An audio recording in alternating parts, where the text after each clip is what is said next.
नमस्कार. श्री स्वामी समर्थ. आजच्या व्हिडिओमध्ये सर्व स्वामी भक्तांचे स्वागत आहे.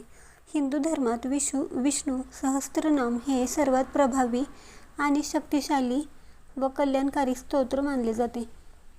विष्णू सहस्त्रनाम म्हणजेच 1000 नावे. भगवान विष्णूच्या 1000 नावांमध्ये ब्रह्मांडातील प्रत्येक शक्ती, आशीर्वाद आणि सकारात्मक ऊर्जा दडलेली आहे.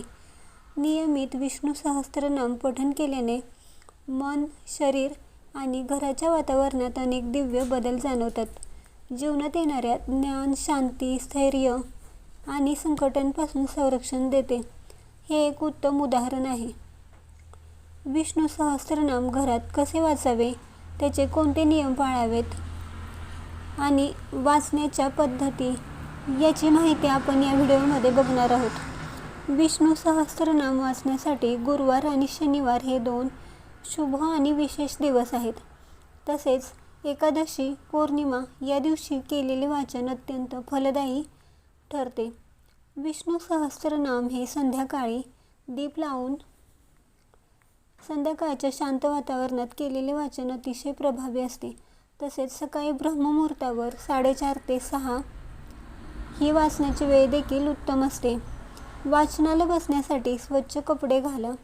शक्य असेल तर पिवळे किंवा पांढरे वस्त्र घाला आणि भगवान विष्णूंच्या फोटोसमोर बसून दिवा अगरबत्ती लावावी. पहिले 5 मिनिटं आरामात बसून मन स्थिर करा आणि वाचन सुरू करण्यापूर्वी ओम नमो भगवते वासुदेवाय या मंत्राचा 11 वेळा जप करा आणि वाचनाला सुरुवात करावी. तुमच्याकडे पुस्तक असल्यास पुस्तकातून वाचा. पुस्तक नसेल तर तुम्ही मोबाईलवरून देखील वाचू शकता. एकदा वाचनास बसले की मध्ये थांबू नका किंवा उठू नका. आवश्यकता भासली तर नमस्कार करून उठावे आणि पुन्हा हातपाय स्वच्छ धुवूनच वाचनास बसावे.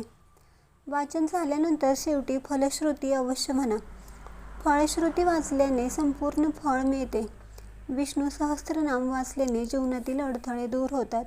धंदा, नोकरी, कोर्ट कचेरी किंवा नात्यांमधील अडथळे दूर होऊ लागतात.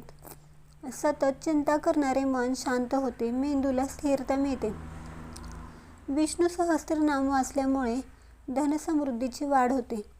घरात श्रीलक्ष्मीचा वास वाढतो. आजारांपासून संरक्षण मिळते. घरातील कलह थांबतात. राग, वाद, तणाव कमी होऊन घरातील माणसांमध्ये आनंद वाढतो. ग्रहदोष कमी होतात. संकट काळात विष्णू सहस्त्रनाम हे संरक्षण कवच तयार होते. मुलांच्या अभ्यासात प्रगती होते.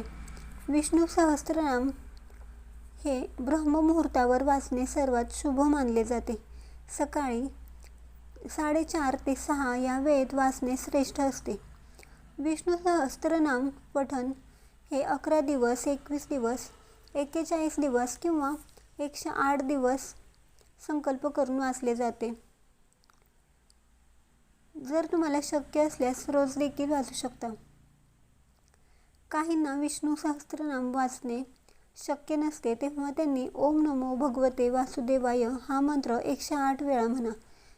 कारण हा मंत्र आपण जपल्यास विष्णू सहस्त्रनामा इतकेच प्रभावी मानले जाते. वाचताना रागारागात, तणावात वाचू नये. वृद्ध, आजारी व्यक्तींनी मध्ये उठले तरी चालते, परंतु मनातून आणि भक्तिभावाने वाचा आणि वाचन झाल्यानंतर क्षमा मागा, प्रार्थना करा. विष्णू सहस्त्रनामाची संपूर्ण माहिती मी माझ्या ब्लॉगवर दिलेली आहे आणि लिंक डिस्क्रिप्शनमध्ये दिलेली आहे. ती देखील तुम्ही बघा. तुम्हाला ही माहिती कशी वाटली कमेंट्स करून नक्की सांगा. व्हिडिओ आवडला असेल तर लाईक करा, शेअर करा आणि असेच धार्मिक व्हिडिओ बघण्यासाठी आपल्या नित्यभक्ती या चॅनलला सबस्क्राईब करा.